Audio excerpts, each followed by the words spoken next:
March 6, 1981 அன்னைக்கு ஜெர்மனியில் லூபக் என்ற நகர கோர்ட்டுக்குள்ளே நடந்த ஒரு சம்பவம் சர்வதேச அளவில் பெரிய சென்சேஷன் ஆச்சு.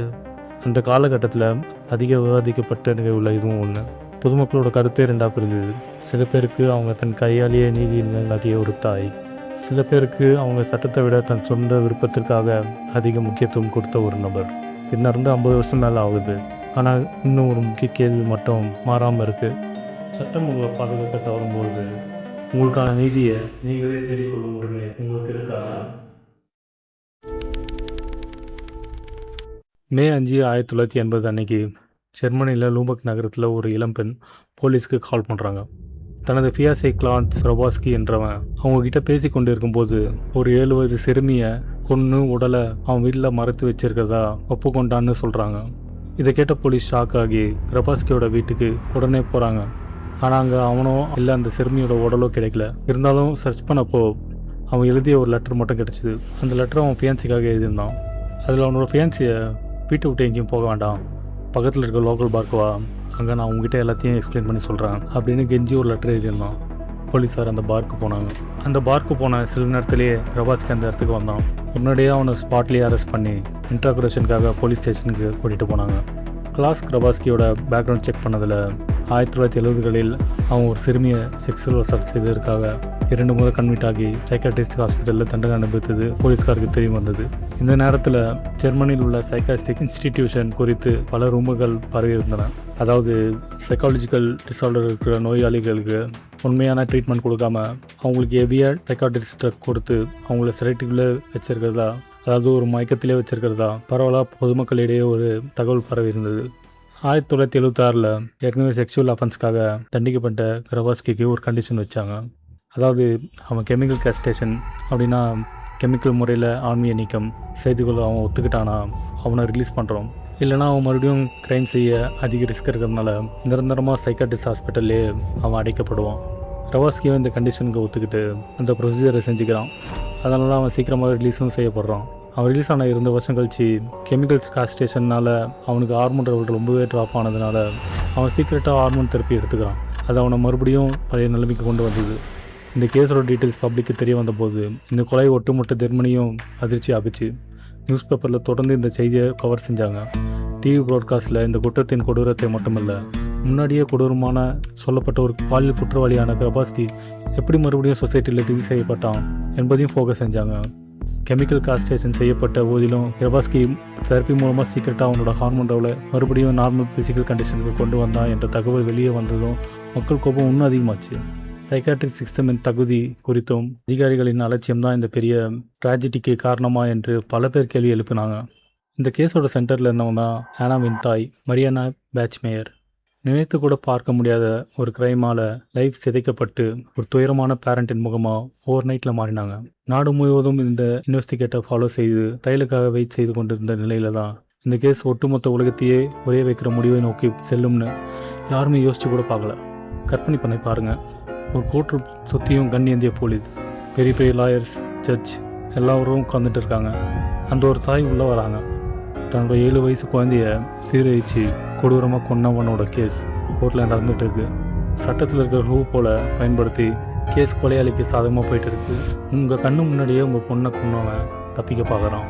அங்கேருந்த நீதிபதிக்கோ வக்கீலுக்கோ தெரியாது உலகையே உழுக்க போகிற, ஏன் இன்றைக்கும் விவாதிக்கப்படுற ஒரு சம்பவம் அங்கே நடக்க போகுதுன்னு. மரியானே அவங்க சட்டப்பையிலேருந்து ஒரு சின்ன கை துப்பாக்கி எடுக்கிறாங்க.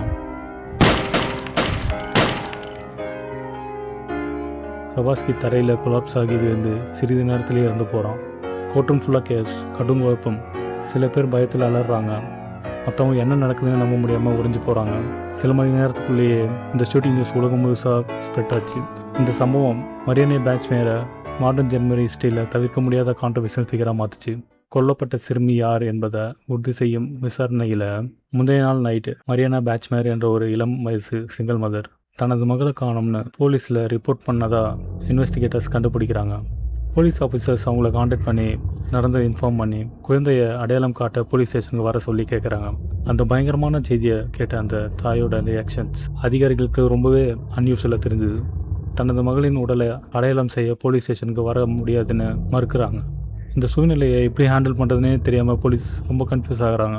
இது போல் ஒரு சம்பவத்தை இதுக்கு முன்னாடி சந்திச்சதே இல்லை என்றும், அந்த தாயோட நடத்தை அவங்களுக்கு கம்ப்ளீட்டாக புதிதாக இருந்ததும் என்றும், இது போன்ற சூழ்நிலைகளில் எப்படி ரெஸ்பாண்ட் பண்ணுறதுன்னே அவங்களுக்கு தெரியல இன்னும் பின்னாடி அவங்க ஒத்துக்கிட்டாங்க. மரியானை பேட்ச்மேயர் ஜூன் 3, 1950 அன்னைக்கு ஜெர்மனியில் ஒரு சிறிய நகரமான சார்டெஸ்டில் பிறக்கிறாங்க. வேர்ல்டு வார் 2க்கு பிறகு ஈஸ்ட் புரோஷியாவில் ஏற்பட்ட கலவரத்திலேருந்து தப்பிச்சு அவங்க பேரண்ட்ஸ் இங்கே தான் தஞ்சம் அடைஞ்சாங்க. வார் முடிஞ்சதுக்கப்புறம் ஜெர்மனியில் வீடுகள், வணிக கட்டமைப்பு மற்றும் சோசியல் சர்வீஸில் கடுமையான பற்றாக்குறை இருந்தது. இது மரியானாவின் சைல்டுஹுட்டை ரொம்பவே பாதிச்சது. அவங்க அப்பா ஹிட்லரோட நாட்சி கட்சி மிலிட்ரியில் SS என்ற அமைப்பில் வேலை செஞ்சவர். ரிட்டையர் ஆன பிறகு அவர் குடிப்பழக்கத்துக்கு அடிமையானார். இதனால் ஃபேமிலிக்குள்ளே எப்பவும் சண்டை சச்சரவு மற்றும் எப்பவும் பதட்டமாகவே இருந்தது. இதனால் அவங்க பேரண்ட்ஸ் டிவோர்ஸ் பண்ணிக்கிட்டாங்க. கொஞ்ச நாள் கழிச்சு அவங்க அம்மா இன்னொரு கல்யாணம் பண்ணிக்கிட்டாங்க. மரியானாவின் வளர்ப்பு அப்பா எதுக்கு இடத்தெல்லாம் குறை சொல்லும் மற்றும் அதிக கட்டுப்பாடுகளை விதிக்கும் ஒரு நபராக இருந்தார். அவங்க ஒரு முறை வெளில விளையாடும் போது புல்வெளியை டேமேஜ் பண்ணிட்டான்னு சொல்லி அதுக்கப்புறம் வீட்டுக்கு வெளியில் விளையாடவே அவங்கள அனுமதிக்கிறதில்ல. அவர் அவங்கள கடுமையான விதிகளுக்கு கீழே வளர்த்தார். அவங்கக்கிட்ட முழுமையான கீழ்ப்படுதலையும் அடிமைத்தனத்தையும் அவர் எதிர்பார்த்தாரு. மரியானை தன்னோட ஸ்டெப்ஃபாதரின் பிஹேவியரை முடிஞ்சவரை எதிர்த்தாங்க. ஏன் அவங்கள அப்பான்ற சொல்கிறதே கூட மறுத்தாங்க. அதுக்காக அவங்கள பனிஷ் பண்ணாங்க. இந்த பனிஷ்மெண்ட்டில் அடிக்கடிக்கு உடல் ரீதியான வன்முறையும் இருக்கும். இது போன்ற கான்ஃப்ளிக்டில் அவங்க அம்மா எப்பவும் அவங்க கணவர் பக்கமே சப்போர்ட் செஞ்சாங்க. இதனால மரியானை தன்னோட வீட்டுக்குள்ளேயே ஆதரவற்ற நிலையில் இருந்தாங்க. தன்னோட 15 வயசில் மரியானை தன்னோட வயதையே ஒத்த ஹெர்மன் என்ற பையனை காதலிச்சாங்க. தனது தாயும் வளர்ப்பு தந்தையும் இதை ஒருபோதும் ஏற்க மாட்டாங்க என்று தெரிஞ்சு அவங்க இந்த ரிலேஷன்ஷிப்பை தன்னோட ஃபேமிலிக்கு தெரியாமையே மறைச்சி வச்சுருந்தாங்க. 1966 வெறும் 16 வயசுலேயே தான் கர்ப்பமாக இருப்பதை தெரிஞ்சதும் அவங்க வாழ்க்கையை தலைக்கியாக மாறிச்சு. இந்த நியூஸ் அவங்க வீட்டில் தெரிஞ்சு பெரும் கலவரத்தை ஏற்படுத்தி இதனால் ஃபேமிலியின் ரெப்புடேஷன் டேமேஜ் ஆகிடும்னு அவங்க அம்மா நினச்சாங்க. கடைசியாக பிரச்சனை ரொம்ப சீரியஸாக மாறவே மரியானை வீட்டை விட்டு வெளியேற போஸ்ட் செய்யப்பட்டாங்க. போகிறதுக்கு எந்த இடமும் இல்லை, எந்த ஃபினான்ஷியல் சப்போர்ட்டும் இல்லை. அவங்க எக்ஸ்ட்ரீமாக இக்கட்டான சூழ்நிலையில் இருந்தாங்க. ஹெர்மனோட பேரண்ட்ஸ் அவங்கள திருமணம் செய்ய அலோவ் பண்ண மறுத்தாங்க. குடும்பத்தின் வற்புறுத்தல் காரணமாக அவனும் இறுதியில் இந்த ரிலேஷன்ஷிப்பை கைவிட்டு விலகினான். முற்றிலும் தனித்து விடப்பட்ட மரியான் யங் மதர்ஸ்க்கான ஒரு ஷெல்டருக்கு மூவ் ஆனாங்க. அங்கே லிவிங் கண்டிஷன்ஸ் ரொம்பவே புவராக இருந்தது. மேலும் எந்த ஒரு ஆதரவும் எமோஷனல் சப்போர்ட்டும் அங்கே கிடைக்கல. 1966 அவங்களுக்கு ஒரு பெண் குழந்தை பிறந்துச்சு. குழந்தைய அவங்களே வளர்க்கணும்னு ரொம்ப ஆசைப்பட்டாங்க. ஆனால் அந்த நிலையில் குழந்தைக்கு ஒரு நிலையான வாழ்க்கையோ அல்லது முறையான கவனிப்போ கொடுக்க முடியாதுன்னு மரியானுக்கு புரிஞ்சுது. இதன் விளைவாக அவங்க அந்த குழந்தைய வேற ஒரு ஃபேமிலிக்கு தத்து கொடுக்க வேண்டிய கட்டாயத்துக்கு உள்ளானாங்க. இப்படியே தனிமையாக லைஃப் போயிட்டு இருக்கு. 18 வயசில் மரியானை பெஞ்ச்மேயர் மீண்டும் ஒரு பையனை காதலிக்கிறாங்க. அவனோட சீக்கிரமாகவே பிரெக்னெண்ட்டும் ஆகிறாங்க. அந்த பையனும் மரியானை போலவே ஹோம்லெஸ்ஸாக இருந்ததுனால எந்த ஒரு பெரிய சப்போர்ட்டும் அவங்ககிட்ட இருந்து கிடைக்கல. அந்த கப்பல் டெம்பரரியாக ஜாப் செஞ்சு வர சின்ன சின்ன காசில் சர்வை பண்ணிகிட்டு இருந்தாங்க. தங்குவதற்கு ஷெல்டர் கிடைக்கும் இடமெல்லாம் இரவை கழிச்சாங்க. குழந்தை பிறக்கிறதுக்கு கொஞ்ச நாளைக்கு முன்னே மரியானை லைஃப்பில் இன்னொரு ட்ராஜடி நடக்குது. தனது தாயும் வளர்ப்பாப்பாவும் ஊருக்கு வெளியில் விடுமுறைக்கு சென்றிருப்பதை அவங்க தெரிஞ்சுக்கிட்டாங்க. செல்வதற்கு வேறு இடம் இல்லாதனால அவங்க யாருக்கும் தெரியாமல் அவங்களோட வீட்டில் சில நைட் தங்கலான்னு முடிவு பண்ணுறாங்க. ஒரு நாள் நைட் அவங்களோட பாய் ஃப்ரெண்ட் வெளில சென்று இருக்கும்போது ஒருத்தன் வீட்டுக்குள்ளே நுழைஞ்சு கன் பாயிண்டில் அவங்கள செக்ஷுவல் அசால்ட் பண்ணுறோம். கர்ப்பத்தினால் ஏற்பட்ட கடுமையான அதிர்ச்சியும் மன உளைச்சல் இருந்தும் அவங்க இந்த வன்கொடுமையை குறித்து போலீஸில் கம்ப்ளைண்ட் தராங்க. சீக்கிரமாகவே அந்த நபர் அரெஸ்ட் செய்யப்பட்டான். ஆனால் விசாரணையில் அவன் தன் மீதான குற்றச்சாட்டை மறுத்து இது மரியாதை சம்மதத்தோடு தான் நடந்துச்சு என்று பிளேமை மரியாதை மேலேயே ஷிஃப்ட் செஞ்சான். அந்த நேரத்தில் இது போன்ற டாக்டிக்ஸ் ரொம்பவே காமனாக இருந்துச்சு. பல குற்றவாளிகள் இந்த வழியாக தப்பிச்சு கொண்டு இருந்தாங்க. இந்த இன்சிடென்ட் பற்றி தெரிஞ்சுக்கிட்ட அவங்களோட பாய் ஃப்ரெண்டு அவங்கள விட்டு விலகிட்டான். மரியாதை மீண்டும் ஒரு முறை சிங்கிள் மதருக்கான ஷெல்டரில் தஞ்சம் புகுந்தாங்க. ஒரு தாயக வேண்டும் என்ற அவங்களோட வலுவான ஆசை இருந்த போதிலும் மீண்டும் ஒரு முறை அவங்களோட குழந்தைய அடாப்ஷன் கொடுக்கும் முடிவை எடுக்க ஃபோர்ஸ் செய்யப்பட்டாங்க. ஏன்னா அவங்களுக்கு இருந்த சூழ்நிலையில் ஒரு குழந்தையை வளர்ப்பதற்கான பேசிக் கண்டிஷனை கூட அவங்களால செய்ய சாத்தியமில்லாத நிலைமையில் இருந்தாங்க. 22 வயசில் மரியானாவின் லைஃப் முதல் முறையாக ஸ்டெபிலிட்டிக்கு வந்தது. அவங்க லோக்கல் பாரில் ஒர்க் பண்ண தொடங்கினாங்க. மேலும் ஒரு சிறிய அப்பார்ட்மெண்ட்டை ரெண்ட் எடுத்து தங்கினாங்க. வீட்டை விட்டு துரத்தப்பட்ட பிறகு சொந்தமாக ஒரு இடமும் சரியான ஜாபும் அவங்களுக்கு கிடைச்சது இதுவே முதல் முறை. அவங்க கோவர்க்கர்ஸும் பார் கஸ்டமர்ஸும் அவங்க மேலே ஜென்யூனாக மரியாதையும் அன்பும் கொடுத்தாங்க. ஏன்னா தன் வாழ்நாள் முழுவதையும் சோகங்களையும் துன்பங்களையும் அனுபவித்தாலும் அவங்க ஸ்டில் கைண்ட் ஆட்டாக தான் இருந்தாங்க. அவங்க பாரில் வேலை செஞ்சு கொண்டு இருந்தபோது அவங்களும் அந்த பார் மேனேஜரை காதலிச்சாங்க. சீக்கிரமாகவே அவங்களுக்கு ஒரு குழந்தை பிறக்குது. பட் இந்த ரிலேஷன்ஷிப்பும் அவங்களுக்கு ரொம்ப நாள் நீடிக்கலை. இருந்தாலும் மரியாதை அந்த குழந்தைய நல்லா வளர்க்கணும்னு முடிவு பண்ணுறாங்க. முன்னாடி அவங்க 2 குழந்தைய அடாப்ஷன் கொடுத்த அந்த நினைவுகள் எப்பவும் அவங்கள துரத்தி கொண்டே இருந்தது. மூணாவதாக இன்னொரு குழந்தை இருக்கும் சக்தி அவங்கக்கிட்ட இல்லை. அந்த எண்ணத்தையும் அவங்க வெறுத்தாங்க. நவம்பர் 14, 1972 மரியானை ஒரு பெண் குழந்தையை பெற்றெடுத்தாங்க. அந்த குழந்தைக்கு ஆனான்னு பேர் வச்சாங்க. குழந்தையை கேர் பண்ணிக்கொள்ள யாரும் இல்லாதனால அந்த சிங்கிள் மதர் ஒவ்வொரு நாளும் ஆனாவை தன்னோட பார்க்கு கூட்டிகிட்டு போனாங்க. மரியானை பெரும்பாலும் லேட் நைட் வரைக்கும் வேலை செய்கிறதுனால அவங்க கஸ்டமர் சர்வீஸ் செய்யும்போது அந்த சிறுமி அடிக்கடி அங்கேயே தூங்கிடுவாங்க. லேட் நைட் பார் நாய்ஸ், சிகரெட் ஸ்மோக், அந்த அட்மாஸ்பியர் அந்த குழந்தைக்கு ஏற்ற இடம் இல்லைன்னு என்பதை மரியானைக்கு ரொம்ப புரிஞ்சுது. அவங்க ஆனாவை ஃபோஸ்டர் கேரில் விடலாம்னு கன்சிடர் பண்ணியிருந்தாங்க. ஆனால் அவங்களோட பாஸ்ட் எக்ஸ்பீரியன்ஸ் காரணமாக அப்படி ஒரு பெயின்ஃபுல் டெசிஷனை எடுப்பதற்கு அவங்களால முடியலை. ஆனாவுக்கு எந்த ஒரு குறையும் வந்துடக்கூடாதுன்னு தன்னால் முடிஞ்ச எல்லாத்தையும் செஞ்சாங்க. அவங்க நைட் ஃபுல்லாக வேலை செஞ்சுட்டு காலையில் ரொம்ப டயர்டாக வீடு திரும்ப இருக்கிற சோர்வில் அப்படியே தூங்கிடுவாங்க. மே 5, 1980 அன்று நைட் ஷிஃப்ட் செஞ்சுட்டு வீடு திரும்பிய பிறகு கிச்சனில் மரியானுக்கும் அவங்க மகள் ஹானாவுக்கும் ஒரு வாக்குவாதம் நடக்குது. அதுக்கு பிறகு மரியானை சீக்கிரமாகவே தூங்கிட்டாங்க. அவங்க வாழ்ந்த லைஃப் காரணமாக 7 வயதான ஆனா அவங்களோட வயது மீறி மிகவும் சுதந்திரமாக சில வேலைகளை செஞ்சுட்டு இருந்தாங்க. அவங்க தனக்கான பிரேக்ஃபாஸ்ட்டை அவங்களே ப்ரிப்பேர் செய்வாங்க. சாப்பிட்டு தனியாகவே ஸ்கூலுக்கு போவாங்க, தனியாகவே வீட்டுக்கு வருவாங்க. அன்றைக்கி காலையில் அவங்க அம்மாவோட ஏற்பட்ட சண்டையினால் ஆனால் ரொம்ப அப்செட் ஆகி ஸ்கூலுக்கு போவானான்னு முடிவு பண்ணாங்க. அதுக்கு பதிலாக அவங்க வெளில ஸ்ட்ரீட்டுக்கு போய் விளையாடலாம்னு முடிவு பண்ணாங்க. மரியாதை கண் விழிச்சு பார்த்தபோது ஆனா வீட்டில் இல்லை. சரி, குழந்தை ஸ்கூலுக்கு தான் போயிருப்பான்னு நினச்சி ஈவினிங் கிளாஸ் முடிகிற வரைக்கும் வெயிட் பண்ணாங்க. பட் கிளாஸ் முடிச்சு ரொம்ப நேரம் ஆகியும் குழந்தை வராதனால சரி குழந்தை ஏதோ ஃப்ரெண்டு வீட்டுக்கு போயிருப்பா, இல்லை வழியில் டிலே ஆகிருக்கோம்னு மரியாதை நினச்சாங்க. பட் குழந்தை வழக்கத்தை விட ரொம்ப நேரம் வராதனால மரியாதை பதற்றம் அடைய தொடங்கினாங்க. அவங்களுக்கு தெரிஞ்ச எல்லா இடத்துலையும் தேடினாங்க. ஸ்கூலுக்கு கால் பண்ணாங்க, நெய்பர்ஸ் வீடு பக்கத்தில் எல்லா இடத்துலையும் தேடினாங்க. பட் ஆனாவை அன்றைக்கி யாருமே பார்க்கல. தன் மகளின் எந்த ஒரு தடயமும் கிடைக்காதனால பயந்து போன மரியாதை குழந்தையை காணும்னு போலீஸில் புகார் கொடுக்குறாங்க. போலீஸ் ஆஃபீஸர்ஸ் மரியானாவை கான்டாக்ட் செய்து ஆனாவை பற்றி அந்த பயங்கரமான செய்தியை இன்ஃபார்ம் பண்ணும்போது அந்த செய்தி அவங்கள கடும் அதிர்ச்சியில் ஆற்றியது. தன் மகளை ஃபாஸ்டர் கேரில் விடலாம்ன்ற ஒரு முறை அவங்க கன்சிடர் செய்ததுக்காகவே அவங்களே அவங்க வெறுத்தாங்க. சில நாட்களுக்கு பிறகு இறுதி சடங்கு நடைபெற்றது. பார் எம்ப்ளாயீஸ், நண்பர்கள் மற்றும் ஓரளவுக்கு தெரிஞ்சவங்கன்னு எல்லாரும் செரிமோனியில் கலந்துக்கிட்டாங்க. மரியாதை இரட்டை கல்லறை கட்ட ஆர்டர் செஞ்சாங்க. அவங்களோட முடிவுக்கு பின்னால் இருக்க அர்த்தம் எல்லாருக்குமே புரிஞ்சது. அவங்களுக்கான நேரம் வரும்போது தன் மகளின் பக்கத்திலேயே அவங்களையும் புதைக்கணும்னு அவங்க விருப்பப்பட்டாங்க. ஆனாவின் ஃபியூனரலுக்கு பிறகு மரியாதை பெஞ்ச்மேர் லைஃப் கம்ப்ளீட்டாக சேஞ்ச் ஆச்சு. அவங்க வீட்டை விட்டு வெளில வரதையே நிறுத்திக்கிட்டாங்க. அவங்க லைஃப்பில் ஆனா மட்டுமே உண்மையான அர்த்தமாக இருந்தாங்க. அவளை இருந்த பிறகு எல்லாமே அர்த்தமற்றதாகவே தெரிஞ்சது. என்னதான் தன் வாழ்நாள் முழுசும் அளவற்ற வழிகளையும் எண்ணற்ற இழப்புகளையும் சந்தித்த ஒரு பெண்ணாக இருந்தாலும் தன் மகள் இனி தன் அருகில் இருக்க மாட்டா என்ற உண்மையை அவங்களால ஏற்றுக்கொள்ளவே முடியல. அவங்களோட மனவேதனையை இன்னும் தாங்க முடியாததாக மாற்றியது அந்த கொலைகாரனின் விசாரணைக்கான காத்திருப்பு தான். அது அவங்களுக்கு முடிவற்ற மற்றும் நம்பிக்கையற்ற ஒரு பெருங்காலமாகவே தெரிஞ்சது. கிளாஸ் கிரபாஸ்கியின் ட்ரையல் மார்ச் 3, 1981 அன்னைக்கு லூபக் ரீஜனல் கோர்ட்டில் தொடங்கியது. அரசு தரப்பு குற்றம் சாட்டப்பட்டவரின் ஒப்புதல் வாக்கு மூலம் அவனது காதலின் சாட்சியம் மற்றும் இது போன்ற குற்றங்களுக்காக அவன் ஏற்கனவே வாங்கிய தண்டனைகளை தான் நம்பியிருந்தது. அரசு தரப்பு மெயின் ஆர்குமெண்ட் என்னன்னா, இது போன்ற வழக்குகளில் ஏற்கனவே 2 முறை தண்டிக்கப்பட்ட ஒரு நபரை குழந்தைகளுக்கு அருகில் நடமாட ஒருபோதும் அளவு செஞ்சிருக்கக்கூடாது. பட் டிஃபென்ஸ் தரப்போ கெமிக்கல் கேஸ்ட்ரேஷன், அதாவது ஆண்மை நீக்கம் விளைவாக சைடு எஃபெக்டால் கடுமையான சைக்காலஜிக்கல் ட்ராமாவால் பாதிக்கப்பட்ட ஒரு மென்டலி அன்ஸ்டேபிள் பர்சனாக கிரபாஸ்கியை போர்ட்ரே செய்ய நினச்சிது.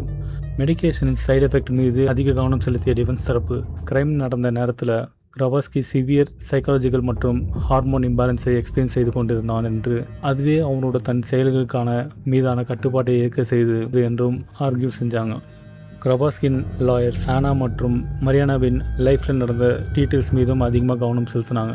டிஃபென்ஸ் தரப்பின் கூற்றுப்படி அந்த குழந்தை கண்காணிப்பு இல்லாமல் அடிக்கடி தெருவில் சுட்டியிருந்ததாகவும் அவளது தாய் இரவில் பாரில் ஒர்க் செஞ்சதுனால தனது மகளுக்கு ப்ராப்பர் அட்டென்ஷன் கொடுக்க தவறிவிட்டதுனால குழந்தை பெரும்பாலான நேரத்தை பெரியவங்க மத்தியிலேயே கழித்தாள் என்று கூறப்பட்டது. இந்த சூழ்நிலையில் தான் இறுதியில் இந்த ட்ராஜடிக்கு வழிவகுத்தது என்று டிஃபென்ஸ் தரப்பு ஆர்கியூ செஞ்சாங்க. கிரபாஸ்கி அந்த குழந்தையை செக்ஸுவல் அசால்ட் செய்யவில்லை என்றும் அவங்க அட்டார்னி கிளைம் செஞ்சாங்க. அவங்களோட வெர்ஷன் படி என்னென்னா, ஆனா கிரபாஸ்கியை பிளாக்மெயில் செஞ்சதுனால தான் கிரபாஸ்கி ஆனாவை கொன்னான்னு சொன்னாங்க. இது எல்லாத்தையும் அதிர்ச்சியோட பார்த்த மரியாதை அக்யூஸ்டை ப்ரொடெக்ட் செய்ய மட்டும் இல்லாமல் குற்றத்தின் பழியை மரியானா மற்றும் ஆனா மீதே ஷிஃப்ட் செய்ய டிஃபென்ஸ் தரப்பு எப்படிலாம் முயற்சிக்கிறாங்க என்பதை புரிந்து கொள்ளவே முடியல. கிளாஸை ஜஸ்டிஃபை செய்ய டிஃபென்ஸ் தரப்பு எல்லா பாசிபிள் ஸ்ட்ராட்டஜியும் யூஸ் பண்ணாங்க. இது எது வரைக்கும் போச்சுன்னா, அந்த குழந்தையை இந்த குற்றத்தை தூண்ட காரணம்னு சித்தரிக்கவும் அவங்க தயங்கலை. விசாரணையின் போது கிரபாஸ்கி ட்ரீட்மெண்ட் அளித்த டாக்டரை சாட்சியமளிக்க கூப்பிட்டாங்க. அந்த பிசிஷியன் கிரபாஸ்கியின் கிரிமினல் ரெக்கார்டை ஒருபோதும் செக் செய்யவே இல்லை என்பது தெரிய வந்தது. இந்த அலட்சியம் பொதுமக்கள் மத்தியில் பெரும் கோபத்தை ஏற்படுத்தியது. கிரிமினல் ரீஹாபிலிட்டேஷன் சிஸ்டம் எவ்வளோ திறமையாக ஃபங்க்ஷன் ஆகிறது என்பது குறித்தும், கெமிக்கல் காஸ்ட்ரேஷன் ப்ராக்டிஸ் உண்மையிலேயே எஃபெக்டிவ் தானா என்பது குறித்தும் சொசைட்டியில் பெருசாக விவாதம் செய்ய ஸ்டார்ட் பண்ணியிருந்தாங்க. இது ஆண்மன் தரப்பினாலே ஏற்பட்ட சைடு எஃபெக்டின் ரிசல்ட்டால் நடந்த குற்றம்னு கிரபாஸ்கின் ராயல்ஸ் தொடர்ந்து வலியுறுத்தினாங்க. கிரபாஸ்கிக்கு சைக்காட்ரிக் எவல்யூஷன் செய்யப்பட்டது. அதில் கொலை நடந்த நேரத்தில் அவன் முழுசாக சுய நினைவோடு தான் இருந்தான் என்றும், அவன் செயல்களில் தீவிரம் பற்றி முழுமையாக அவன் அறிந்திருந்தான் என்றும் முடிவு செய்யப்பட்டது. விசாரணை முழுவதும் மரியனை பேட்ச்மேயர் தொடர்ச்சியான சைக்காலஜிக்கல் ப்ரெஷரை அனுபவிச்சாங்க. அவங்களோட பொண்ணு கிரைமுக்கு காரணம் இல்லை, அந்த பொண்ணு வெறுமனே தவறான நபரை நம்பிய 7 சிறுமி என்று அவங்களோட உண்மையை தற்காத்து பேச அவங்க ஃபோர்ஸ் செய்யப்பட்டாங்க. அந்த ஜட்ஜ் அடிக்கடி மரியனை விட சங்கடமான கேள்விகளை கேட்டார். இது அவங்க குழந்தைய கொன்றவனை விட அவங்களே உண்மையிலேயே குற்றவாளி கூண்டில் நிற்பது போல தோற்றத்தை உருவாக்கியது. மார்ச் 6, 1981 கிளாஸ் கிரபாஸ்கியின் ட்ரையல் 3வது நாள். விசாரணை தொடங்குவதற்கு 5 நிமிஷத்துக்கு முன்னாடி கோர்ட் ரூம் டோர்ஸ் பப்ளிக்காக ஓப்பன் செய்யப்பட்டது. கிரபாஸ்கி பில்டிங்கின் சைட் என்ட்ரன்ஸ் வழியாக உள்ளே கொண்டு வரப்பட்டு டிஃபரெண்ட் டேபிளில் உட்கார வைக்கப்பட்டான். கொஞ்ச நேரத்திலேயே மரியானா கோர்ட்டுக்குள்ளே என்டர் ஆகி நேராக கிரபாஸ்கியை நோக்கி நடந்தாங்க. அவன் அருகில் சில அடி தூரத்தில் வரும்போது அவங்க சட்டப்பைக்குள்ளே இருந்த ஒரு கை துப்பாக்கி எடுத்து அவனை குறி வச்சு ட்ரிகரை அழுத்தினாங்க. கோர்ட் ரூமில் இருந்த யாருக்கும் ரியாக்ட் பண்ண நேரமே இல்லாதபடி மரியானே கிரபாஸ்கியை பார்த்து 8 வாட்டி ஷூட் பண்ணாங்க. 8 புல்லட்டில் 7 புல்லட் அவனை துப்பச்சுது. கிரபாஸ்கி அவனோட முன்புற டேபிள் மீது சரிந்து விழுந்து பின்னர் தரையில் விழுந்தான். அவனது பலத்த காயத்தினால அங்கேயே அவன் இறந்தான். அதன் பிறகு மரியனே ஆயுதத்தை தரையில் வச்சு எந்த ஒரு எதிர்ப்பும் காட்டாமல் நீதிமன்ற பாதுகாப்பு அதிகாரிகளிடம் சரணடைஞ்சாங்க. அவங்க கைதை தொடர்ந்து அவங்க சொந்த விசாரணைக்கு முன்பு மரியனை ஒரு சைக்காலஜிக்கல் எவல்யூஷன் செய்ய உத்தரவிடப்பட்டது. பரிசோதனையின் போது சைக்காலஜிஸ்ட் அவங்க கிட்ட ஒரு பேப்பர் மற்றும் ஒரு பெண்ணை கொடுத்து எதையாவது எழுதுங்க அப்படின்னு கேட்டாங்க. கண்களில் கண்ணீரோடு அந்த பெண், உனக்காக தான் இதை செஞ்சேன் Hena, I did this for you Hena அப்படின்னு எழுதினாங்க. அந்த சென்டென்ஸ்க்கு தன்னோட மகளின் லைஃபின் ஒவ்வொரு வருடத்தையும் ரெப்ரசன்ட் செய்கிற மாதிரி 7 ஆர்ட்ஸை அவங்க வரைஞ்சாங்க. உளவியல் பரிசோதனை முடிஞ்ச பிறகு ஹேனா மென்டலி ஹெல்த்தியாக தான் இருக்காங்கன்னு இறுதி அறிக்கை முடிவு செய்தது. நீதிமன்ற அறிக்கையில் நடந்த சம்பவம் குளோபல் சென்சேஷன் ஆச்சு மற்றும் பொதுமக்கள் கவனத்தையும் மீடியா அட்டென்ஷனையும் பார்க் செஞ்சது. பெரும்பாலான மக்கள், குறிப்பாக பெற்றோர்கள், மரியனை மீது அனுதாபம் காட்ட தொடங்கினாங்க. மரியனை இடத்துல நாங்கள் இருந்தால் கூட இதுதான் செஞ்சிருப்போம்னு ஓப்பனாக ஸ்டேட்மெண்ட் கொடுத்தாங்க. நவம்பர் 1982 மரியனவின் ட்ரையல் தொடங்கியது. கோர்ட் ரூமுக்கு வெளியே மக்கள் பெருங்கூட்டமாக வரிசையில் நின்னாங்க. மீடியாவை பொறுத்த வரைக்கும் இதுதான் அந்த உயரோட முக்கியமான கேஸ். ஒரு தாய் தன்னோட மகளோட கொலையாளியை எப்படி கோர்ட்டில் வச்சு சுட்டு கொண்டாங்கன்னு எல்லா இடத்துலையும் மக்கள் டிஸ்கஸ் செஞ்சாங்க. விசாரணை முழுவதும் மரியானா கேமராவை அவாய்ட் செய்யவே இல்லை. மாறாக அவள் நம்பிக்கையோடு தன்னை வெளிப்படுத்தி கொண்டாங்க. அவளோட ஆக்ஷன்ஸ் நியாயமானவை என்றும் மக்கள் நம்பினதால தான் அவளுக்கு கிடைத்த மக்களோட ஆதரவு தான் இந்த கான்ஃபிடன்ஸுக்கான காரணமாக இருந்துச்சு. இந்த கேஸை கவர் செய்ய எக்ஸ்க்ளூசிவ் ரைட்டை டெம் மேகசின் என்ற பத்திரிகைக்கு செல் பண்ணாங்க. அதுலேருந்து வந்த பணத்தை வச்சு தான் அவங்க சட்ட செலவுக்கு யூஸ் பண்ணிகிட்டு இருந்தாங்க. மேகசின்களில் பப்ளிஷ் ஆன அந்த எமோஷனல் மற்றும் டிஸ்டர்பிங் ஆர்டிகல்ஸ் மக்கள் மத்தியில் ஒரு பெரிய பவர்ஃபுல் இம்பேக்டை ஏற்படுத்தியது. இது அந்த துயரமான தாயின் மீதான சிம்பத்தியை ஈவன் ஃபர்தராக அதிகப்படுத்தியது. மரியனா பேட்ச்மேயரின் கதை உலகம் முழுசும் ஸ்ப்ரெட் ஆச்சு. சொசைட்டியில் ஒரு பெரிய பகுதி அவங்க செஞ்ச செயலை ஜஸ்டிஃபை செஞ்சது. கோர்ட் அவங்களுக்கு அகைன்ஸ்டாக குற்றவாளி என்று தீர்ப்பளிக்கக்கூடாதுன்னு டிமாண்ட் செஞ்சது. அவங்க இடத்துல நாங்கள் இருந்தாலும் இதே தான் செஞ்சுருப்போம்னு பல பேர் அவங்களுக்கு ஆதரவாக இருந்தாங்க. அவங்களோட வியூவில் பாலியல் குற்றவாளியான கிரபாஸ்கியை அவங்க கொல்லலைன்னா கோர்ட் எப்படி இருந்தாலும் அவனை வெறும் சில ஆண்டுகள் சிறை தண்டனை மட்டும் கொடுத்து பார்க்க டிவி, சாப்பிட ஃபுட்டு, மெடிக்கல் கேர்னு அவனை கம்ஃபர்டபுளாக உள்ள வச்சு அவன் வெளியில் வரும்போது மறுபடியும் குற்றம் செய்யும் எண்ணத்தோடு தான் சொசைட்டிக்குள்ளே வந்திருப்பான்னு அவங்க நினச்சாங்க. மரியனே ஒரு லவ்விங் சாக்ரிஃபைசிங் மதர்ன்ற பப்ளிக் இமேஜில் ஒரு ரிசல்ட் தொடங்கியது. விசாரணையின் போது ஆனா மட்டுமே அவளோட சைல்டு இல்லை என்பதும் தெரிய வந்தது. மரியனை ஏற்கனவே 16 மற்றும் 18 வயசில் 2 குழந்தைங்களை பெற்றுக்கிட்டாங்க. அந்த 2 குழந்தைங்களும் பின்னாடி தத்து கொடுத்தாங்க என்ற நியூஸ் மக்களோட கவனத்தை ஈர்த்தது. மற்றொரு விவரம், கொலை நடந்த அந்த காலையில் மரியனுக்கும் ஆனாவுக்கும் இடையில நடந்த ஆர்குமெண்ட். முந்தின நாள் இரவு வேலை செஞ்ச சோறுள்ள மரியனா அதன் பிறகு தூங்கிட்டாங்க. மிட்டிய அளவில் அவங்களுக்கு ஒரு ஃபோட்டோஷூட் ஸ்கீம் செய்யப்பட்டிருந்தது. லூபக் நியூஸ் மேகசின் மரியனாவை அவங்களோட பெயிண்டட் ஆகணும் அருகே வைத்து ஃபோட்டோகிராஃப் எடுக்க விரும்பியது. இன்வெஸ்டிகேட்டர்ஸ் கூற்றுப்படி இந்த ஃபோட்டோஷூட் நடந்து கொண்டிருந்த நேரத்தில் தான் ஆனா தன்னோட ஃபியூச்சர் கில்லரை என்கவுண்டர் செஞ்சாங்க. ஃபோட்டோ செஷன் முடிஞ்சதும் ஒரு குழந்தையை அடாப்ட் பண்ண இன்ட்ரெஸ்ட் காட்டிய ஒரு யங் கப்பில் மரியனை மீட் செஞ்சாங்க என்ற தகவலும் வெளியில் வந்தது. அவங்களோட டிமாண்டிங் ஒர்க் ஷெடியூல் காரணமாக குழந்தைய ப்ராப்பராக கேர் பண்ண கஷ்டமாக இருந்ததுனால ஆனாவை போஸ்டர் கேரில் விடுவது குறித்து மரியனை கன்சிடர் பண்ணி வந்தாள் என்பதும் கிளியரானது. அரசு தரப்பு மரியானா மேலே திட்டமிட்ட கொலை குற்றச்சாட்டை பதிவு செஞ்சாங்க.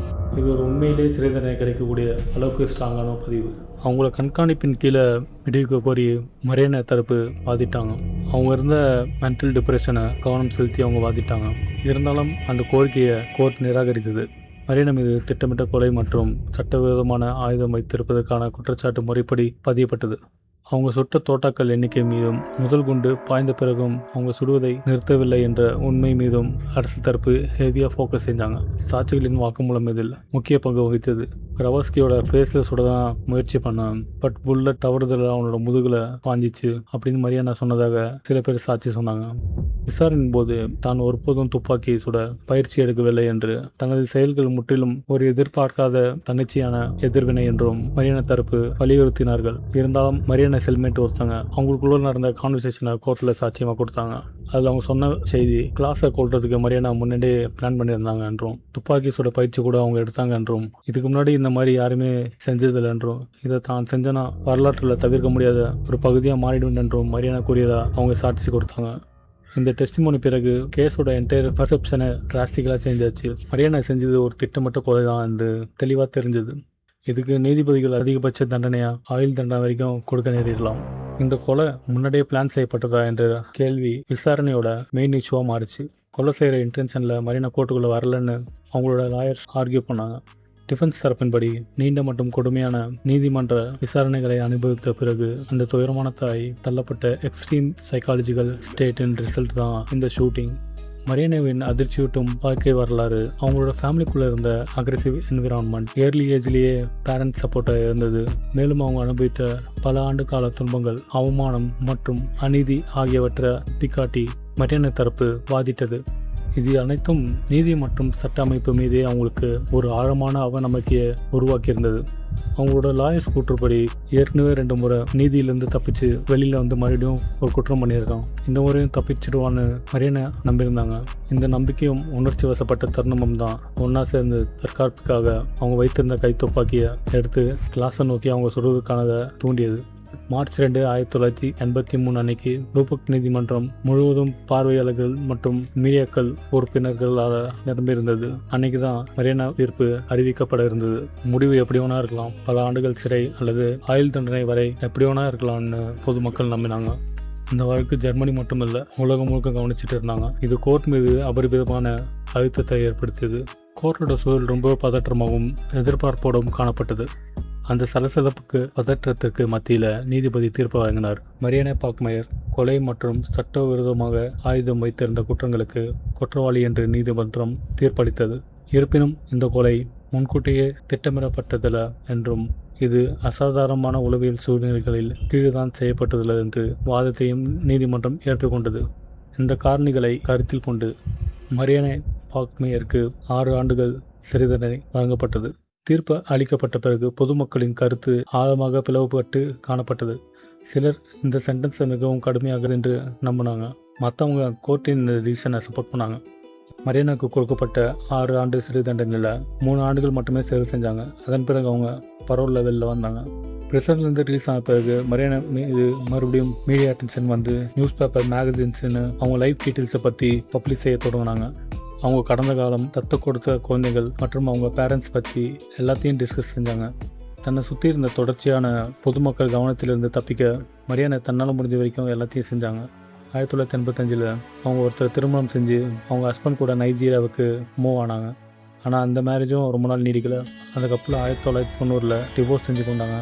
டிவோர்ஸுக்கு பிறகு மரியானா இட்டாலிக்கு போனாங்க. அங்கே ஒரு கிளினிக்கில் நர்ஸாக வேலை செஞ்சாங்க. 1995 அவங்க லைஃப்பில் இன்னொரு ட்ராஜடி நடக்குது. அவங்களுக்கு கணைய புற்றுநோய் இருப்பது கண்டறியப்பட்டது. அந்த நியூஸை தெரிஞ்சு கொண்ட பிறகு தன்னோட தாய்நாடான ஜெர்மனிக்கு அவங்க திரும்ப முடிவு பண்ணாங்க. செப்டம்பர் 17, 1996 அன்றைக்கி தன்னோட 46 வயசில் லூபக்கில் உள்ள ஒரு ஹாஸ்பிட்டலில் மரியானா பாக்மேயர் கணைய புற்றுநோய் காரணமாக இறந்து போகிறாங்க. 16 ஆண்டுகளுக்கு முன்பு அவங்க வாங்கியிருந்த அந்த இரட்டை கல்லறை அவங்களோட மகள் ஹானாவுக்கு பக்கத்திலேயே அவங்களே அடக்கம் பண்ணுறாங்க.